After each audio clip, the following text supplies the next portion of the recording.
할렐루야. 오늘도 주께서 복음의 생명으로 우리들을 새롭게 하실 줄 믿습니다.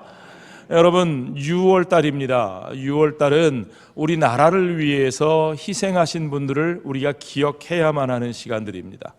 오늘 우리가 이 누리고 있는 평안과 자유와 안전을 위해서 지금도 자신들의 편안함을 포기하고 우리를 위해 희생하고 헌신하는 분들이 있어 왔고 지금도 계시기에 우리가 이러한 삶을 누릴 수 있는 줄 믿습니다.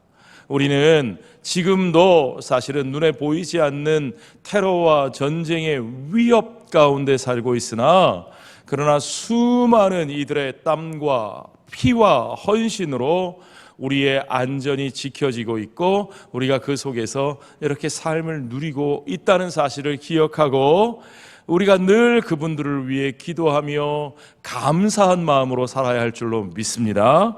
자, 여러분, 혹시 여기서 6.25 전쟁이나 월남전을 겪으면서 인질로 끌려가거나 포로로 잡혀갔던 것을 경험해 하셨던 어르신들이 계신지 모르겠습니다.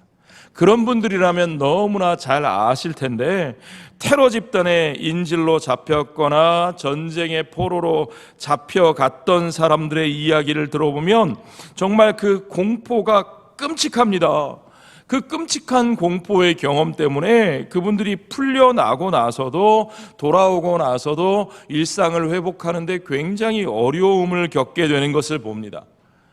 미국에는 세계 각국의 수많은 전쟁터에 파병된 군인들이 많기 때문에 저는 그 파병되었던 군인들이 겪는 외상 후 스트레스 장애의 무서움을 눈으로 똑똑히 볼 수 있었습니다. 여러분 잘 아시죠? PTSD라고 부르는 Post Traumatic Stress Disorder. 어떤 충격을 겪고 난 후에 그 충격에서 벗어난 다음에도 그 충격으로 말미암은 그 스트레스가 계속해서 그 사람을 압박해서 정상적인 삶을 살기 어렵게 만드는 일입니다. 자, 여러분, 이런 것들을 생각해 보십시오. 실제로 들은 이야기인데요, 테러범들이 옷을 벗기고 눈을 가리고, 눈을 가리니까 더 두려운 거죠. 죽여버리겠다고 말합니다. 반복해서 그런 말을 합니다. 목에다 칼날을 갖다 댑니다. 물론 죽이진 않았어요. 그런데 여러분, 죽이지 않으니까 괜찮아, 그렇게 생각할 사람이 누가 있습니까? 목에 칼날이 들어올 때마다 정말 내가 죽는 건가? 진짜 죽는 건가? 정말 두려움과 공포에 떠는 거죠. 그러다가 발길질하고 욕하고 죽이지는 않고 또 감방에 쳐넣습니다. 다음날 불러내서 또 그런 일을 합니다. 또 반복됩니다. 여러분, 그러다가 풀려나오고 돌아왔어도 정말 상당히 오랜 시간 동안 그들이 여전히 붙잡혀 있는 사람처럼, 여전히 그렇게 위협을 당하는 사람처럼 두려워 떨며 후유증을 겪으면서 그렇게 사는 것을 봅니다. 물론 더 이상 그 나쁜 사람들이 옆에 없다는 것도 압니다. 내가 다시 잡혀가지 않을 것이라는 사실도 압니다. 그걸 알지만 내 삶에 그것을 제대로 받아들이고 인식하고 내가 정상적인 삶을 누리게 되는데 그 너무 오래 걸리고 힘들다는 거죠. 자, 여러분, 그렇게 그 위협과 공포 속에 있다가 풀려난 사람의 그 느낌, 그런 감정, 성경 속에서도 마치 그런 느낌을 겪게 하는 그런 장면이 등장해서 여러분께 소개하고 싶습니다. 요한복음 8장에 보면 간음하다가 현장에 잡혀온 여자의 이야기가 나옵니다. 사람들이 그 여자를 돌로 쳐 죽이려고 합니다. 정말 위기일발입니다. 자기가 죄 짓고 현장에서 잡혀왔기 때문에 당시의 율법으로 자기가 죽어도 할 말이 없는 겁니다. 정말 이 여자는 무릎을 꿇었는지 땅에 납작 엎드렸는지 사람들을 쳐다도 보지 못했을 겁니다. 두려워서 벌벌벌벌 떨었을 겁니다. 그런데 거기 예수님이 나타나셨어요. 그 살기등등한 사람들 앞에서 예수님께서는 아무 말씀도 안 하시고 땅바닥에다가 조용히 뭐라고 쓰셨습니다. 그런데 뭐라고 쓰셨는지 예수님이 쓰신 그것을 본 사람들이 거기서 하나씩 둘씩 손에 들었던 돌을 땅에 떨어뜨리고 그리고는 돌아서 자기들의 갈 길을 갑니다. 그들이 왜 그렇게 사라졌을까요? 죄 없는 자가 돌로 치라. 죄 없는 자가 돌로 치라. 너희 중에 이 여자를 정죄할 만한 자격이 있는 사람은 죄 없는 사람이니까 죄 없는 자가 돌로 치라고 땅바닥에 쓰신 그 글을 읽고는 사람들은 차마 그 돌을 그 여인에게 던지지 못하고 돌아서 말없이 하나씩 둘씩 자기들 스스로의 부끄러움을 깨닫고 그 자리를 떠나갑니다. 자, 그리고 나서 그 여인과 예수님만 남았을 때 예수님께서 그 여인에게 뭐라고 말씀하십니까? 요한복음 8장 10절에 뭐라고 되어 있는지 보십시오. 예수께서 일어나사 여자 외에 아무도 없는 것을 보시고 이르시되 여자여 너를 고발하던 그들이 어디 있느냐? 너를 정죄한 자가 없느냐? 너를 정죄한 자가 없느냐? 여러분, 그 질문을 들은 그 여인의 마음은 어땠을까요? 정말 눈을 들어보니 그 여인을 정죄했던, 나를 죽이려고 했던 그들이 아무도 보이지 않으니까 이야, 이제 나는 살았다, 자유다, 그러고 바로 그 기쁨을 만끽했을까요? 아니면 휴, 이제 살았나 보다 하면서도 여전히 그 두려움과 공포에 떨면서 차마 그 자리에서 일어서지도 못하고 그렇게 흐느끼면서 그 현실이 얼떨떨했을 그 여인의 마음을 여러분 한번 생각해 보십시오. 그런데요, 오늘 본문은 우리가 읽은 로마서 8장에서 사도 바울은 마치 우리 주 예수님께서 그 여인에게 던지신 물음과도 같은 그 물음을 저와 여러분에게 던지고 있습니다. 오늘 본문의 31절에 뭐라고 말씀하셨습니까? 누가 우리를 대적하리요? 누가 우리를 대적하리요? 그런즉 이 일에 대하여 우리가 무슨 말하리요? 만일 하나님이 우리를 위하시면 누가 우리를 대적할 것인가? 여러분, 우리가 마치 그 테러범들에게 잡혀갔다가 풀려난 인질과 같이 살고 있지는 않습니까? 마치 돌 맞아 죽을 뻔하다가 거기에 남겨진 그 여인과 같은 그런 마음으로 우리가 살고 있지는 않습니까? 내가 구원받았다는 것은 아는데, 내가 이제 자유케 되었다는 사실은 아는데, 그런데 그 구원의 기쁨을 누리지 못합니다. 그 자유를 누리지 못합니다. 여전히 눈치 보고, 여전히 두려움에 시달리고, 여전히 예민하고, 여전히 상처받고, 아직도 그 심판과 정죄의 트라우마에서 벗어나지 못하고 시달리면서 스스로를 괴롭히면서 그렇게 살고 있는 우리들에게 사도는 우리가 이미 받은 구원의 현실을 다시 한번 분명하게 깨우쳐주는 질문을 던지고 있습니다. 여러분, 누가 우리를 대적할 수 있습니까? 누가 우리를 고발할 자격이 있습니까? 누가 우리를 정죄할 수 있습니까?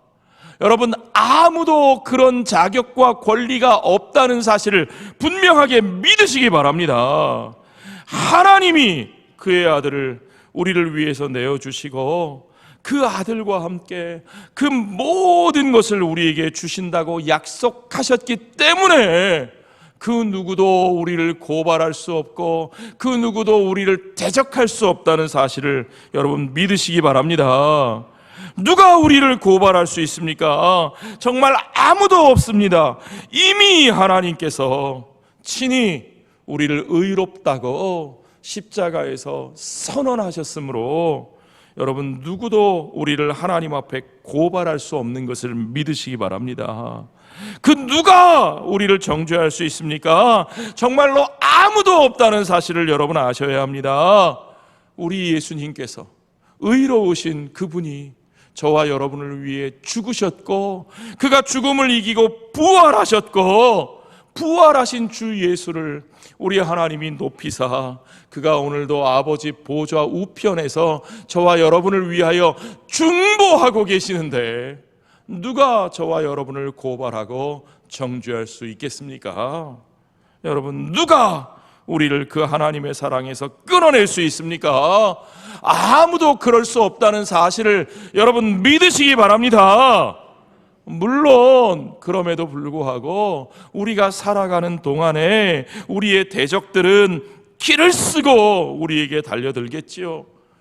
그들이 달려들어 우리를 괴롭게 하는 일이 너무너무 많겠지요. 그러나 결국에는 승리하신 주 예수 그리스도와 함께 그 승리의 소식이 그 최후의 온전히 회복될 그 하나님의 온전하고 의로우신 그 나라가 저와 여러분의 것이고 우리가 그 나라의 왕 되신 우리 주 예수 그리스도 앞에 영광스러운 모습으로 서게 되는 것을 여러분 분명히 믿으시기 바랍니다. 세상의 그 어떤 피조물이라도 우리를 위해 피 흘리시고 생명을 내어주시고 부활하시고 그 보좌에 오르신 우리의 왕 주 예수 그리스도 안에 이루어진 그 하나님의 사랑으로부터 저와 여러분을 끊을 수 없다는 사실을 믿으시기 바랍니다. 이것이 우리에게 주신 복음의 소식입니다.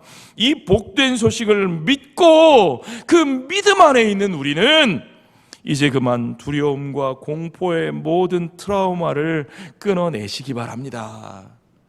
여러분, 우리는 두려워할 필요 없습니다. 누가 우리에게 뭐라고 해도, 누가 우리를 힘들게 해도, 누가 우리의 마음에 상처를 내도 여러분 두려워하실 필요 없습니다. 그들이 우리를 하나님의 사랑으로부터 끊어낼 수 없다면 그들은 결코 우리의 삶을 망가뜨릴 수 없고 그들은 결코 우리를 실패하게 만들 수 없습니다. 그들이 우리의 인생을 좌지우지하게 내버려 두지 마십시오. 그들에 의해서 결정되는 우리의 인생이 아닌데 우리가 그들에게 끌려다닐 필요가 있습니까? 없습니까? 없습니다. 믿으시면 아멘 하시기 바랍니다. 그렇습니다. 하나님이 하신 일을 보십시오. 우리가 한 일이면 무너질 수 있어도 하나님이 하신 일은 무너지지 않습니다. 우리 주 예수 그리스도께서 행하신 일을 보십시오. 제가 지금 말씀드리는 이 순간에도 그분은 여전히 살아계셔서 아버지 보좌 우편에서 저와 여러분을 위하여 중보하고 계신다고 말씀하고 계십니다. 자, 그 십자가와 부활을 통해 우리에게 확증하신 그 강력한 사랑으로부터 우리를 끊으려고 위협하는 그 모든 것들요, 아니요, 그것 다 헛수고입니다. 그들은 패잔병입니다. 우리 주 예수 그리스도께서 이미 그들을 이기셨습니다. 이 싸움은 이미 이긴 싸움이에요.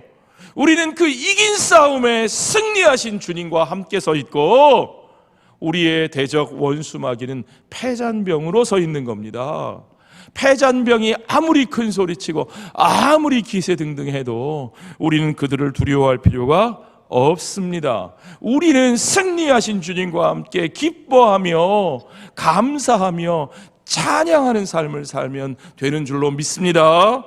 자, 여러분, 오늘 우리가 읽은 이 로마서 8장의 마지막 부분은 정말 구원의 확신과 기쁨으로 가득 차 있습니다. 근데 세상 사람들은 종종 우리가 이렇게 구원의 확신을 말하면 우리를 조롱합니다. 에이, 그거 근거 없는 소망이죠. 그거 그냥 헛된 망상에 불과해요. 그냥 당신들의 바램일 뿐이에요.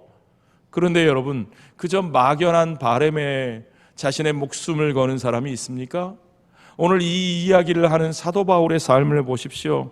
그는 정말 역경과 박해와 위험과 죽음에 맞서온 사람입니다. 스스로 그런 길을 선택한 사람입니다. 그가 왜 그런 길을 선택합니까? 그에게 주어진 이 승리의 확신, 이 구원의 확신이 너무나 분명하기 때문에 그것을 위해서라면 그는 이 모든 어려움을 기꺼이 기쁨으로 겪어낼 수 있었기 때문입니다. 여러분, 쉽게 들어넘길 이야기가 아닙니다. 로마서 5장에서 바울이 뭐라고 말하는지 보십시오. 그러므로 우리가 믿음으로 의롭다 하심을 받았으니 우리 주 예수 그리스도로 말미암아 하나님과 화평을 누리자. 우리가 받은 구원은 하나님과 화평을 누리는 겁니다. 하나님과의 관계를 회복하는 겁니다. 우리의 생명의 근원이 되시는 하나님, 우리의 의의 근원이 되시는 하나님, 우리의 죄로 말미암아 그 하나님과의 관계가 깨어졌습니다. 그 하나님과 멀어짐으로 말미암아 우리는 생명의 근원으로부터 멀어져 죄와 사망 가운데 놓였습니다. 그러한 우리들을 하나님과의 관계를 회복시켜 주시고 우리를 그리스도 안에서 우리에게 그리스도에게 있는 그 의를 그리스도의 십자가 안에서 참으로 그분이 우리를 위하여 우리의 죄를 위하여 피 흘리시고 죽으심으로 말미암아 나를 위해 죽으시고 피 흘리신 그리스도와 하나 된 그 은혜를 나를 위한 은혜로 받아들인 자에게 그리스도께서 우리를 그와 하나가 되게 하사 우리가 그리스도와 믿음으로 연합하게 되게 하사 그리스도의 의가 저와 여러분 가운데 덧입혀짐으로 말미암아 이제 우리는 하나님 앞으로 나아갈 길을 열게 된 것입니다. 하나님과 화평한 관계를 회복하게 된 것입니다. 그것이 우리에게 주신 구원의 은혜입니다. 그러므로 그것은 오직 예수 그리스도가 행하신 그 구원의 역사를 믿음으로 말미암아 저와 여러분에게 주시는 하나님의 은혜의 선물인 것을 여러분 아셔야 합니다. 자, 우리가 이제 그 화평을 누리게 되었습니다. 은혜로 그 화평을 누리게 되었습니다. 또한 그로 말미암아 우리가 믿음으로 서 있는 이 은혜에 들어감을 얻었으며 하나님의 영광을 바라고 즐거워하느니라.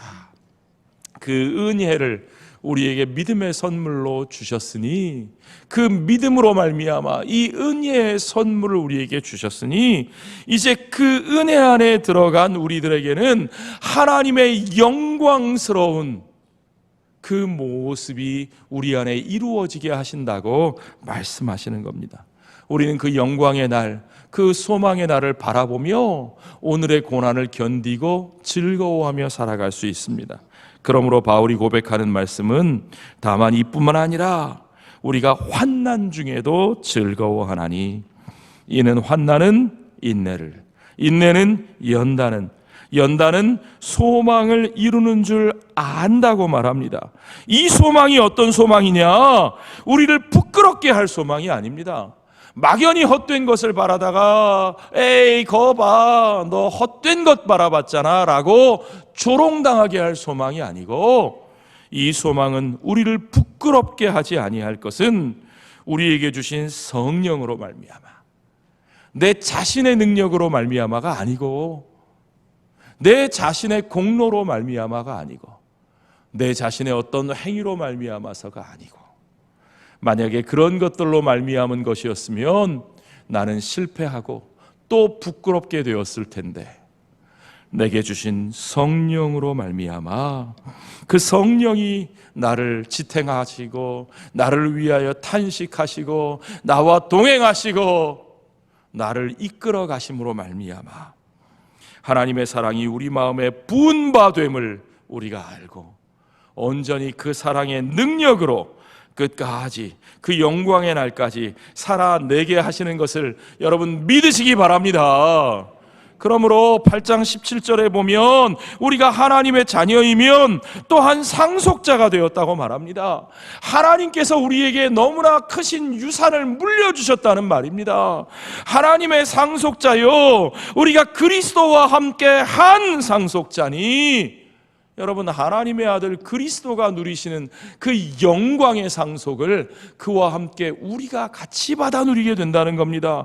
우리가 그와 함께 영광을 받기 위하여 우리가 그 영광의 자리에 이르게 될 텐데 우리가 그 영광의 자리에 이르기 위해서는 우리가 그분과 함께 무엇도 받아야 합니까? 고난도 받아야 할 것이니라. 아멘입니까? 그렇습니다. 여러분 하나님은 복음을 믿는 사람 누구나 나의 공로가 아니라 그리스도의 공로로 의롭게 되었다고 선언하십니다. 그 하나님의 판결을 뒤집을 사람은 아무도 없는 겁니다. 그것을 무시하고 무효라고 선언할 자격이 있는 사람이 세상에는 아무도 없습니다. 우리는 이 복음을 분명하게 믿음으로 믿음에 의해서 의롭다 하심을 입고 실제로 우리의 삶이 하나님의 성령을 부어주심으로 말미암아 그 의의 열매를 맺는 삶으로 변화되게 됩니다. 복음을 믿는다는 것은 하나님의 아들 예수 그리스도께서 저와 여러분을 위해 십자가에 달리시고 부활하시고 그분이 세상의 주로 저 하나님의 보좌에 등극하셔서 그의 날이 찰 때에 이 땅 가운데 다시 오신다는 사실을 믿는 겁니다. 이 땅 가운데 그분의 통치와 그분의 나라가 온전히 이루어진다는 사실을 믿고 살아가는 겁니다. 그러므로 여러분, 우리는 그분의 통치와 그분의 나라를 믿는 사람들이기에 이 땅에서 지금 우리의 눈에 보기에는 악한 자들이 세상을 주도하는 것 같고 그들이 세상을 좌지우지하는 것 같아 보여도 우리는 그들을 따라가지 않고 그들에게 끌려다니지 않고 우리는 오직 이 땅에서 지금 여기서 그리스도의 백성으로 살아가야 하는 것을 믿으시기 바랍니다.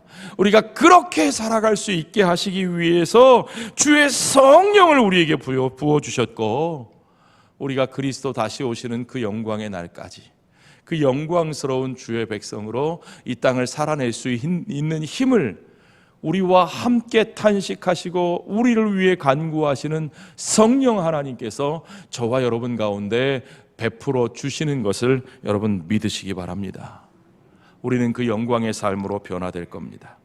우리는 하나님의 가족으로 부르심을 받았고 하나님은 그의 가족을 결코 내버리지 않으십니다. 우리는 그 하나님의 가족 가운데 서서 하나님의 가족이라는 이름에 걸맞는 모습으로 살아가게 될 것이고 우리의 삶에 주 예수 그리스도의 나라에 함께 설 때까지 우리는 그 영광에 걸맞는 모습으로, 걸맞는 삶으로, 걸맞는 인격으로 우리가 변화되게 하실 줄 믿으시기 바랍니다. 여러분, 오늘 본문이 문답으로 묻고 답하고 이렇게 되어 있는데 이 물음과 대답 속에서 그리스도가 어떤 일을 하시는지 우리에게 분명하게 보여주고 있습니다. 죽으시고 부활하시고 높임 받으신 예수 그리스도께서 그 높이 올라가신 자리에서 아이고 예수님 우리를 버리고 저 높은 데 가시든지 혼자만 즐겁게 잘 먹고 잘 사시네? 그게 아니고요. 그 높은 자리에서 그분이 하고 계시는 일은 아버지의 우편에서 지금 저와 여러분 이 땅에서 그의 앞으로 나와 그와 하나 된 십자가의 백성들을 위하여 지금도 그들을 위하여 간구하고 계시다는 사실을 여러분 아셔야 합니다. 자, 오늘 본문의 34절을 보십시오. 누가 정죄하리요? 죽으실 뿐 아니라 다시 살아나신 이는 그리스도 예수시니 그는 하나님의 우편에 앉아 계신다요. 왼쪽이 아니라 어느 쪽이에요? 오른쪽에. 하나님의 우편에 하나님께서 그를 통하여 세상을 통치하신다는 얘기예요. 그는 하나님의 우편에 계신 자요 우리를 위하여 간구하시느니라. 여러분 목장에 목자님이 여러분을 위해서 기도하신다 그래도 든든하죠? 대답이 없으신 거 보니까 별로 이렇게 목자님의 기도가 대수롭지 않게 느껴지시는 거 아니에요? 아닙니다. 우리 목자님이 나를 위해서 기도만 해줘도 얼마나 든든합니까? 우리 교회 장로님이 나를 위해 기도해 주신데 얼마나 마음이 든든합니까? 그런데 하물며 누가요? 나를 위해 죽으시고 다시 사신 하나님의 아들 예수 그리스도 그분께서 지금 저와 여러분을 위해 아버지 보좌 우편에서 날마다 간구하고 계시다는 사실을 아십니까? 아시면 여러분 그거 아시는데 왜 이렇게 어깨가 축 처져 계세요? 그거 아시는데 왜 이렇게 예민하게 그러세요? 아니요, 그거 알면 우리의 어깨에 힘이 들어갈 수 있습니다. 그거 알면 그까짓 거 예민하게 반응하지 않아도 됩니다. 할렐루야. 그렇습니다. 복음이 우리에게 주신 참다운 능력을 경험하십시오. 영어 성경에는 He is interceding for us 그렇게 돼 있어요. interceding이라는 말은 도고라고 번역이 됩니다. 돕는 기도, 우리가 흔하게 중보기도라고 말하는, 예수님이 저와 여러분을 위하여 도고하고 계시다는 겁니다. 여러분은 우리 지난주 말씀 기억나시죠? 성령님께서 우리 안에 뭐 하신다고요? 탄식하시며 어떻게 하신다고요? 간구하고 계시다고 26절, 27절에서 분명하게 말씀하셨습니다. 성부 하나님은 어떤 일을 하고 계셔요? 마음을 살피시는 이가 성령의 생각을 아신다 그랬어요. 우리의 마음을 살피시면서 우리를 위하여 탄식하고 간구하시는 성령의 그 생각을, 그 음성을 하나님께서, 성부 하나님께서 듣고 반응하고 계셔요. 오늘 34절에 또 하나 놀라운 이야기를 합니다. 하나님의 우편에서 저와 여러분을 위하여 간구하고 계시는 이가 계시니, 여기서 내 속에서 간구하실 뿐만 아니라 하나님의 보좌 우편에서 간구하시는 분이 계시니, 그분이 누구시라고요? 우리 주 예수 그리스도십니다. 여러분, 이 놀라운 사실을 잊지 마십시오. 성부와 성자와 성령 하나님, 거룩하신 성삼위의 하나님께서 오늘 저와 여러분의 인생을 위해서, 우리들의 삶을 위해서 도대체 어떤 일을 하고 계신지 여러분 똑똑히 아신다면 우리가 어떻게 어깨가 늘어질 수 있겠어요? 우리의 인생을 우리가 어떻게 포기할 수 있겠습니까? 내가 이렇게 놀라운 지원을 받으며 그분과 함께 살고 있다는 사실을 여러분 분명히 기억하시기 바랍니다. 자, 또 한 가지 중요한 사실을 알아야 돼요. 여기서 바울은 자기 아들을 아끼지 않고 내주신 한 아버지 이야기를 합니다. 자, 그런 아버지가 있어요? 예, 그런 아버지가 있어요. 32절에 보십시오. 자기 아들을 아끼지 아니하시고 우리 모든 사람을 위하여, 저와 여러분을 위하여 내주신 이가 어찌 그 아들과 함께 모든 것을 우리에게 주시지 아니하겠느냐. 자기 아들을 내어준 아버지, 여러분 떠오르는 사람이 하나 있습니까? 예, 창세기 아브라함을 떠올리실 수밖에 없죠. 믿음의 조상 아브라함은 100세에 얻은 그 귀한 아들, 그 모든 약속과 소망과 기대가 그 한 몸에 있었던 그 아들 이삭을 바치기 위해서, 하나님의 말씀에 순종하기 위해서 모리아산 제단에 그 아들을 놓고 칼을 빼어들었습니다. 그 아버지의 마음이 떠오르십니까? 그 아버지의 마음이 상상이 가시겠습니까? 그런데 여러분, 하나님은 그 아버지의 칼을 내리치게 하지 않으시고, 아브라함아, 아브라함아, 내 손에 든 칼을 내려놓아라. 자, 그렇게 하셨던 하나님, 그 언약의 핵심을 우리에게 들려주시는 하나님께서는 이제 사도 바울을 통하여 하나님 자신이 우리를 위하여 하신 일이 무엇인지를 가르쳐 줍니다. 여러분, 하나님 자신이, 그 하나님 스스로 우리를 위하여 하신 일은 아버지 아브라함이 자기 아들 이삭을 바치기 위해 칼을 빼어든 일보다 훨씬 더 엄청난 일이었다는 거죠. 하나님은 하나님이 하실 그 일을 우리에게 보여주시기 위해서 아브라함의 믿음을 우리에게 요구하셨던 겁니다. 자, 보십시오. 33절부터 보십시오. 누가 능히 하나님께서 택하신 자들을 고발하리요? 의롭다 하신 이는 하나님이시니 누가 정죄하리요? 죽으실 뿐만 아니라 다시 살아나신 이는 그리스도 예수시니 그는 하나님 우편에 계신 자요 우리를 위하여 간구하시는 자니라. 하나님께서 자기 아들을 내어주시고 자기 아들의 피 흘림을 통해서 그들의 죄를 사하여 주신 바로 그 사람들, 그 사람들이 누굽니까?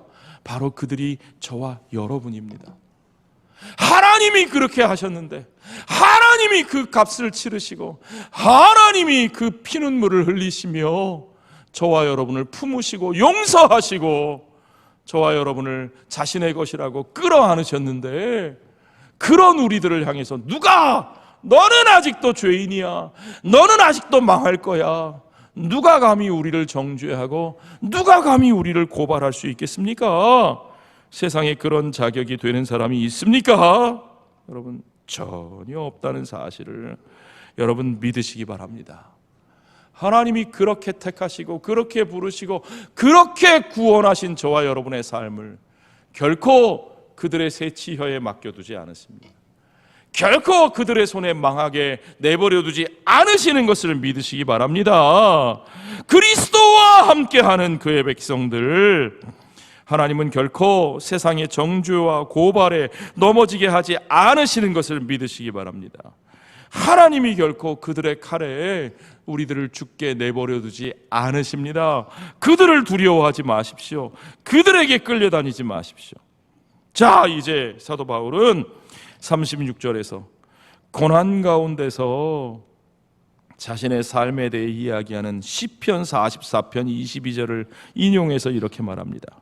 기록된 바 우리가 종일 주를 위하여 죽임을 당하게 되며 도살당할 양같이 여김을 받았나이다 함과 같으니라.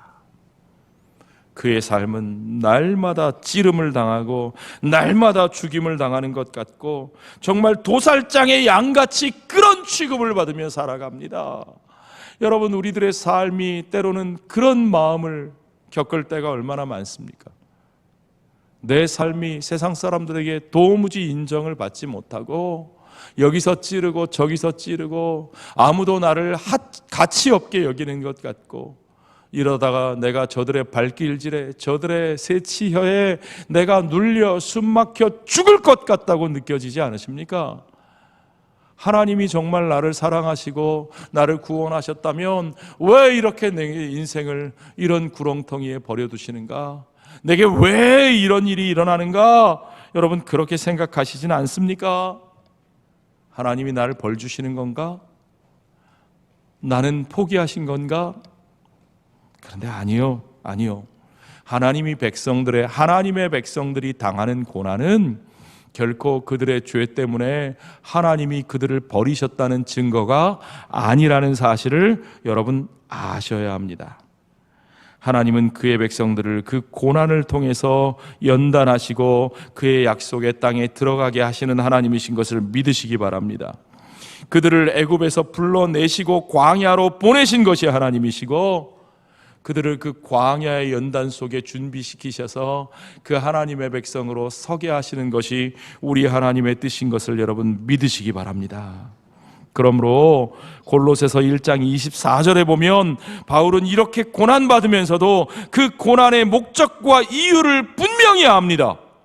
나는 이제 너희를 위하여 받는 괴로움을 기뻐하고 그리스도의 남은 고난을 그의 몸된 교회를 위하여, 하나님의 나라를 위하여 나의 육신에 기꺼이 채우노라고.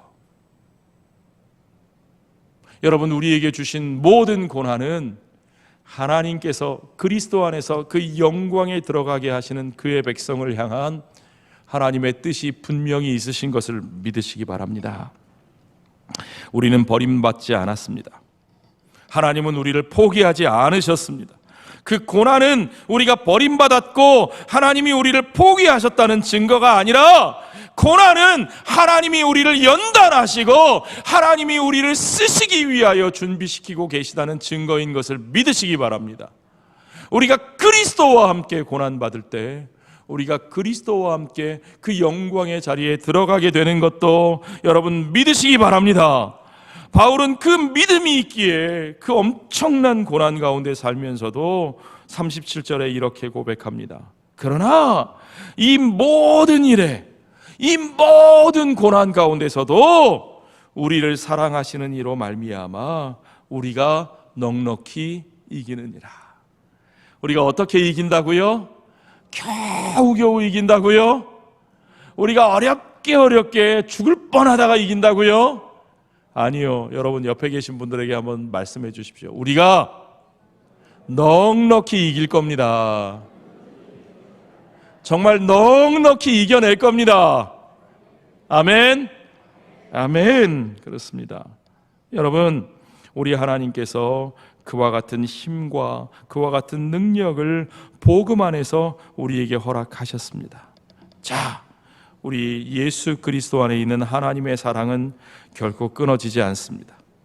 그 하나님의 사랑이 모든 것을 이기셨고, 그러므로 우리 앞에 있는 하나님의 사랑은 결코 우리에게 주어지는 그 고난들에 패배하지 아니하도록 우리를 지켜내실 겁니다.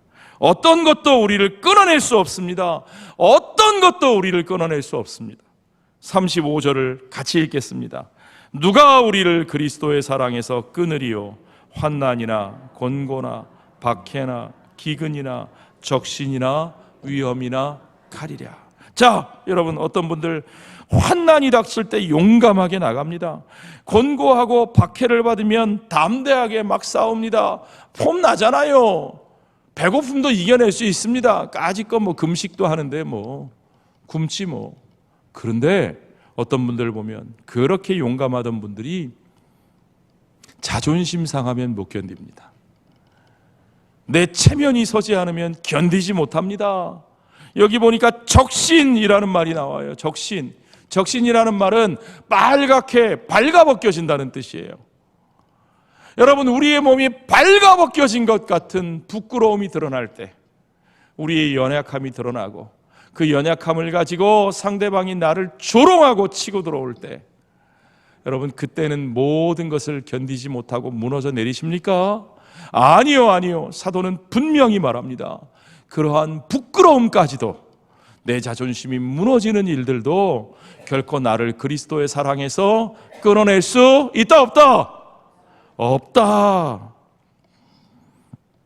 내가 확신하노니 사망이나 생명이나 천사들이나 권세자들이나 현재일이나 장래일이나 능력이나 높음이나 깊음이나 다른 어떤 피조물이라도 우리를 우리 주 그리스도 예수 안에 있는 하나님의 사랑에서 끊을 수 없느니라. 아멘. 아멘. 여러분, 무엇을 두려워하고 계십니까? 무엇에 그렇게 예민하게 반응하면서 사십니까? 하나님의 사랑은 결코 끊을 수 없는 사랑임을 믿으시기 바랍니다.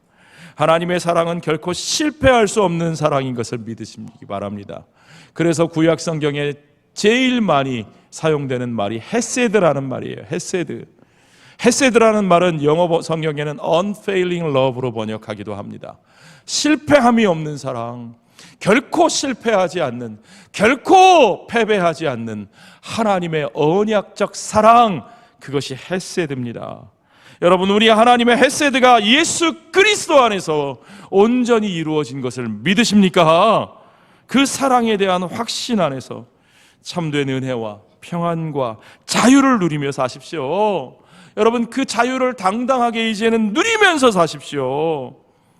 그 사람들의 말 한마디, 그 사람들의 그 행위가 나를 잡아 끄는 그 일들이, 그 고난의 상황들이 결코 나를 저 지옥의 구렁텅이에 던져 넣을 수 없다는 사실을 믿는다면, 이제는 이 은혜에 대한 확신이 우리가 당당하게 살아갈 힘을 주는 것을 여러분 체험하시기 바랍니다. 이 복음의 능력을 경험하시고 그 능력과 확신으로 오늘 여전히 나를 괴롭히고 발목 잡고 끌어내리고 있는 상처와 아픔과 두려움과 공포를 다 떨쳐내고 당당하게 그리스도 안에 있는 자유를 가지고 세상 속으로 주님이 보내신 사람들 가운데로 그 복음의 사명을 가지고 함께 나아가는 저와 여러분 되시기를 주의 이름으로 축원합니다. 기도하겠습니다.